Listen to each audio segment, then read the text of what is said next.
Campaigning for a light heavyweight championship of the world. That unquenchable inner rage dominates everything Toney does in and outside the ring. It has kept him in the headlines in a way he might not have liked since the loss to Jones.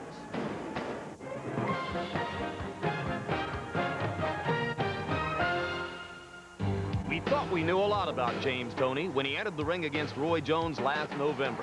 Undefeated, two-time champion, one of the best fighters pound for pound in boxing. What we didn't know was what James Toney would do when he left the ring 12 devastating rounds later, forced to deal with the first loss of his career. And new super middleweight champion of the world, Roy Jones Jr. 2 days after the loss, James Toney stormed out of a meeting at the home of his manager, Jackie Callan, after she suggested he could take a rematch with Jones at 168 pounds, a weight that Toney had struggled to make, leaving him somewhere less than his best. I said, Jackie, I don't want to hear no more about no 168. Here she is, bumping the gums, blabbing at the mouth, saying, we can do this at 168 and this and that. And that's what set me off right there. Then Toney was told Callan had worried during the fight about a proposed multi-million-dollar deal with HBO, contingent on his beating Jones.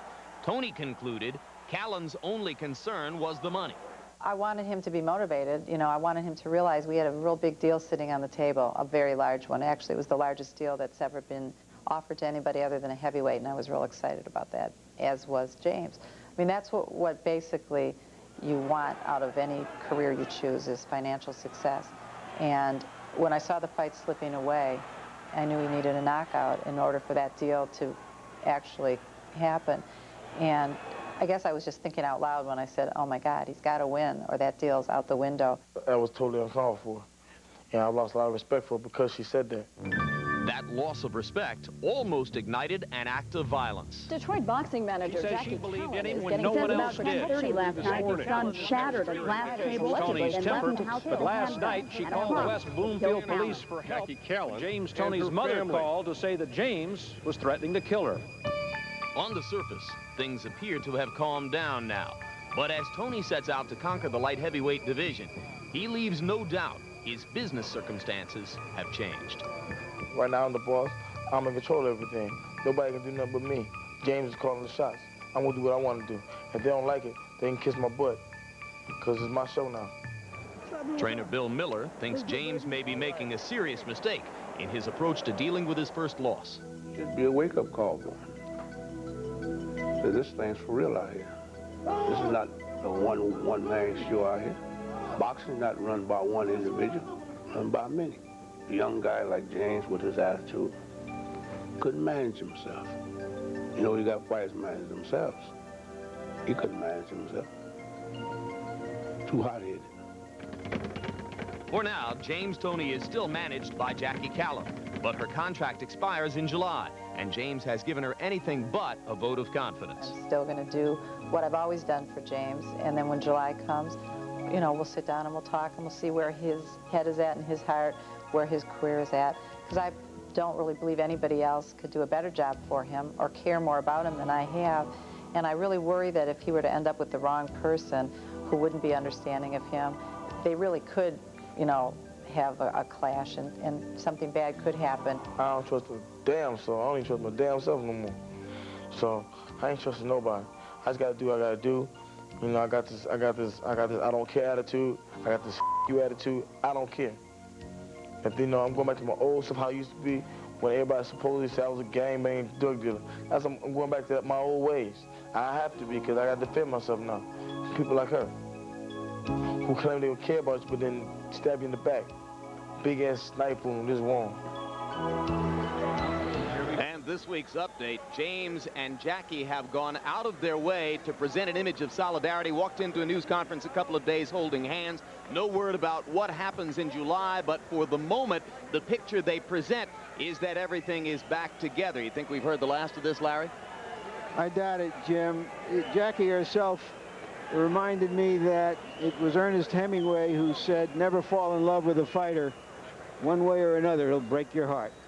Tail of the tape for this light heavyweight battle, and you'll see that James Toney enters the ring having made weight at 175 pounds. It wasn't all that easy for him. He has a 4-inch height advantage over the unusually short 5'7" light heavyweight 1992 Olympian Montell Griffin.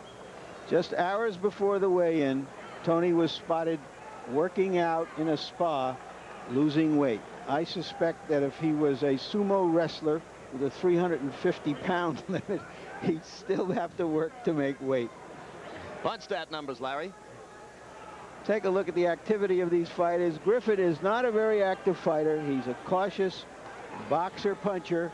Toney generally comes down to fight at up to fight at whatever level his opponent fights at. Not going to see many jabs from Griffin. He likes to hook.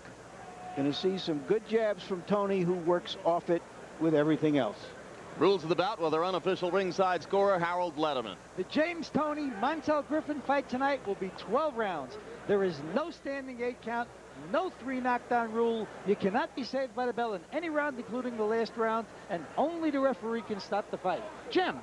All right, Harold. Montell Griffin's dad ran a gym in Chicago called Windy City Boxing, and Griffin first went to the gym to train and learn the sport at age 5. Later gave it up at age 12 after his father's death, when his mother, a Jehovah's Witness, forbade him to box, until he reached adulthood, went back to the sport, and came out of nowhere in a 1-year amateur whirlwind to make the Olympic team in 1992. As a professional, 14 wins, no losses, 8 KOs. Much of the time he must scrape for a decision because he seems to lack finishing power against many good light heavyweight opponents.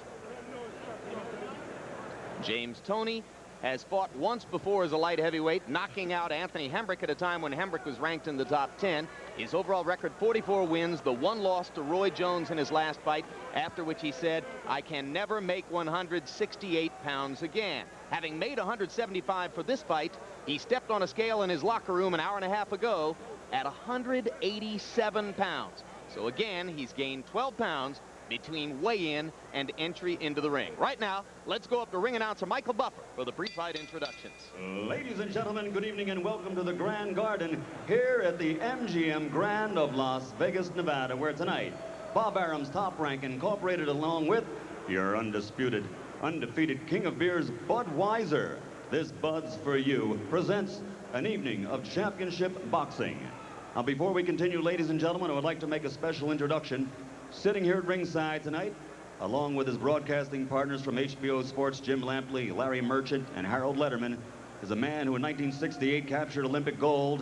In 1973, he became heavyweight champion. He took a little time off, and then again, just 13 weeks ago, right here at the MGM Grand, once again became the heavyweight champion of the world, Big George.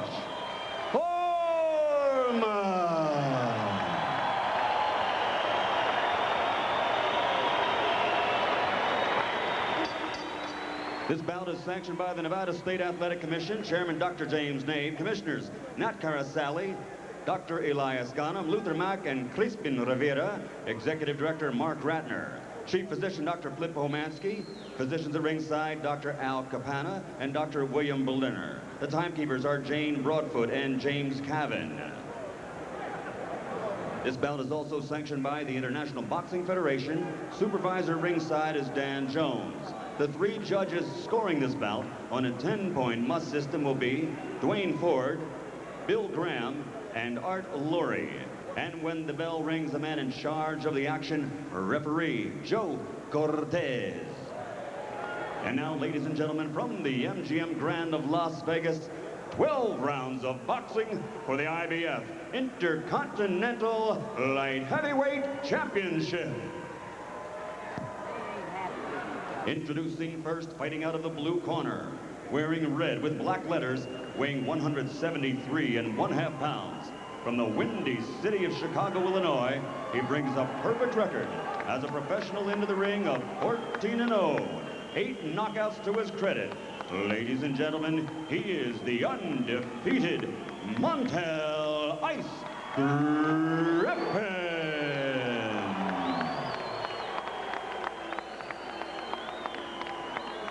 And his opponent across the ring, fighting out of the red corner, wearing black and weighing 175 pounds. From Ann Arbor, Michigan, he brings a professional record of 44 victories, only 1 defeat with 2 draws.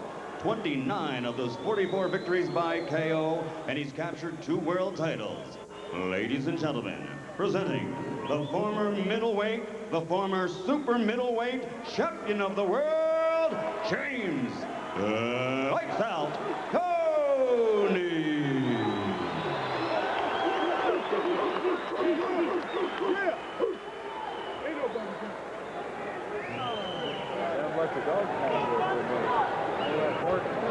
All right, Montell, Tony, we went over the rules in the dressing room. I won a good, clean fight. I obey my commands at all times. Shake hands. Good luck to both of you.